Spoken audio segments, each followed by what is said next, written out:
Recharge your spirit at 27 minutes after 5 on Vuma FM, Adult Radio for the Young at Heart. Namhlanje ekseni we are joined by Bishop Thanda Zulu uzosinikeza umyalezo namhlanje ekseni on the line. Sawubona Bishop.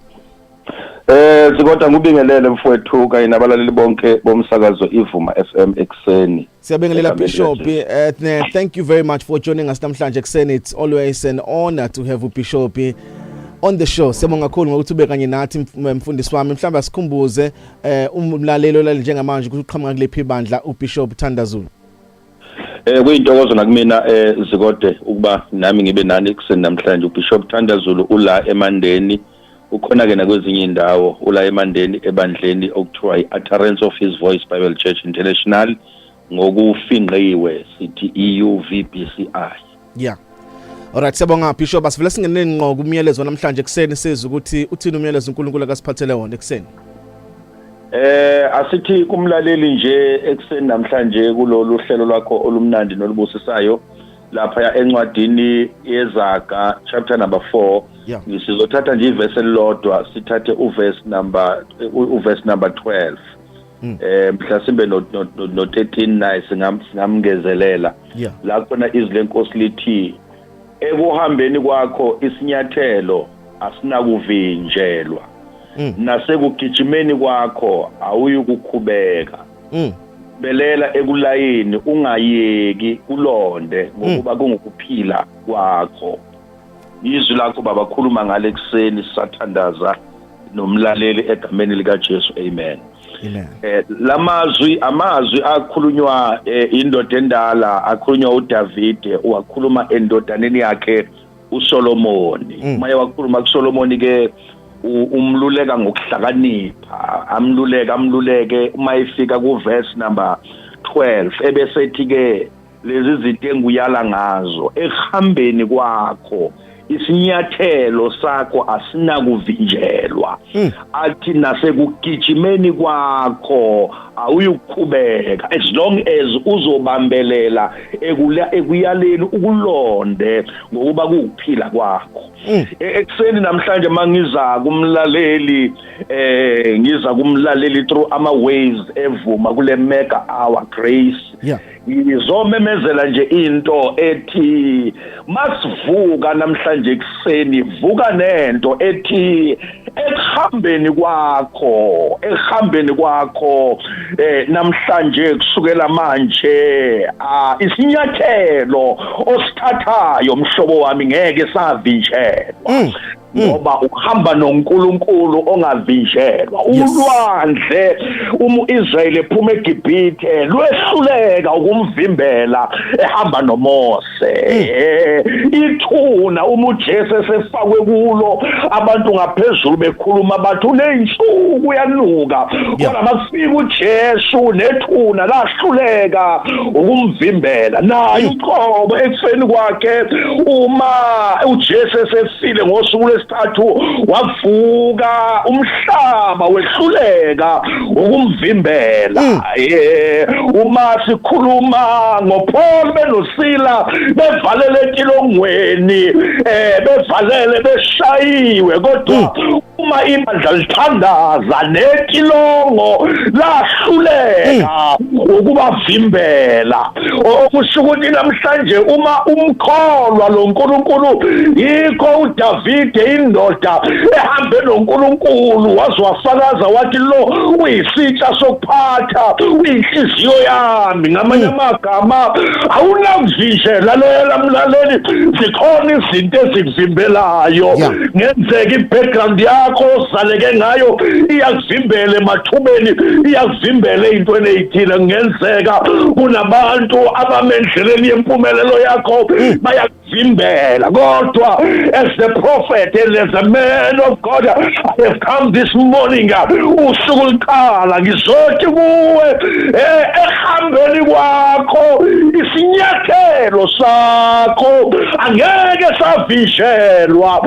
Mawuhamba naye awuvimbeleki, mawuhamba naye uphunyuka bemphethe abantu bathi bevalile babone sewungaphesheya babuza lebodwa bathi uphunyuke kanjani kanti lo ohamba naye kukhona amazwi ashoyile ndoda uDavide athi mntanami Solomon ehambeni kwakho isinyathelo sakho asinakuvinjelwa angazi namhlanje isiphi isinyathelo ofuna ukusithatha esingashintshi impilo yakho lesinqumo ofuna ukusenza ngizomemezela ukuthi ungangabazi ungabusabuke emuva mbheke yena uJesu ngumqalisi nomphelelisi wokholo bese uyazi ukuthi noma ngabe abantu sebatshelile ukuthi lento inzima kangakanani lento ilikhuni kangakanani kodwa ngizothi namhlanje vuka nalamazwi athi ehambeni kwakho awunakuvishelwa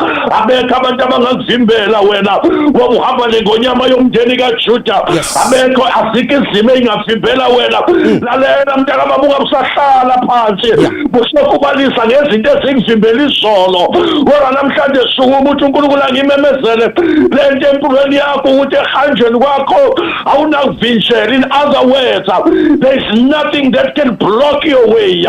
Ikho into engavimbela wena ijele lahluleka ukubavimbela abasendulo ulwandle lwahluleka ukubavimbela abasendulo umlilo wahluleka ukubavimbela oShadrach noMeshach noAbednego umphandi weingonyama ezilanjisiwe zahluleka ukubavimbela oDaniel bathandaza noma kunjalo bahle baphakanyishwa esibeni wakho awunakuvishelwa umndeni wakho awunakuvishelwa impilo yakho ayinakuvishelwa amacebo ngawe awanakuvishelwa athi uNkulunkulu ngoba athi ngiyayazi imicabango enginayo ngawe athi akusiyona yokukulimaza kodwa ukukuphumelelisa nokukunikeza ikusasa elihle. Ngimthanda ke sesiyemthandazweni ebesethi nasekugijimeni kwakho awuyukhubeka gijima ekuseni ukhawuleze lithi izwi lenkosi konke isandla sakhe sikufumanayo athi kwenze ngamandla akho onke ngamanye amagama unakushelela emgijimeni oyigijimayo yempilo yakho yekusasa lakho yokukholwa kwakho ebesethi kodwa ke kukho konke lokhu londa lamazwi enginikeze wona into engeke ikuvimbele into engeke yenze ukuthi ushelele uwe ukulonda amazwi athi obhala kangcono enhlizweni yami ngiyalonda izwi lakho ukuba ngingoni ekuseni mntaka baba sesithandaza wena unakuvinjela wena vuka nje nalento kule mega grace hour ethi namhlanje uBishop Thanda uthe mina angivimbeleki mina abazama ukuvimba kodwa ngeke uvimbeke abazama ukubeka imigoqo kodwa ngeke uvimbeke abazama ukuhleba kodwa ngeke uvimbeke abazama ukulwa nawe kodwa ngeke uvimbeke neziqalekiso zozalo seliphila kuyo wena ngeke ikuvimbele ngoba mkhulu yena ongakuwe kunaloyo osezweni. Ake ngithandaze nawe mlaleli wami baba wethu ongcwele baba wethu onamandla baba wethu ophilayo ekuseni uNkulunkulu wethu ongcwele ngiyathandaza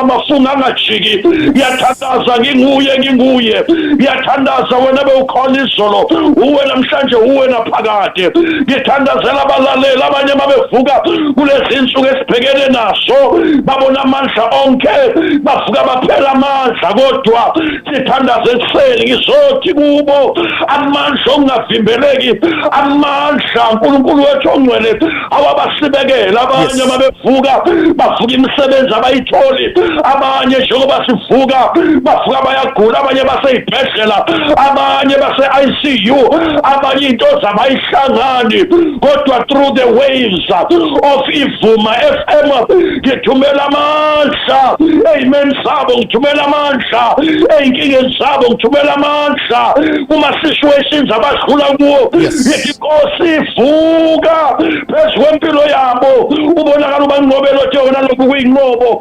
elinqobile lona izwe wathi kuyikhona ukukholwa kwethu thatha indawo yakho babongcwele thatha udumo egameni kaJesu phezu kwabalaleli baliqale kahle lolu suku baliqale ngamandla baliqale ngokuphila baliqale ngokuzethemba baliqale Nkosi ngongabuki manje kodwa babuka ukuthi yini uNkulunkulu ababekele yona bangavimbeleki uNkulunkulu wethu ongcwele bangavimbeleki egameni kaJesu ngoba bahamba nawe babona amandla bese wandisa ukhololo kuwe xaka lensindiso yethu namandla egama likaJesu omgcobileyo manje kuze kube phakade.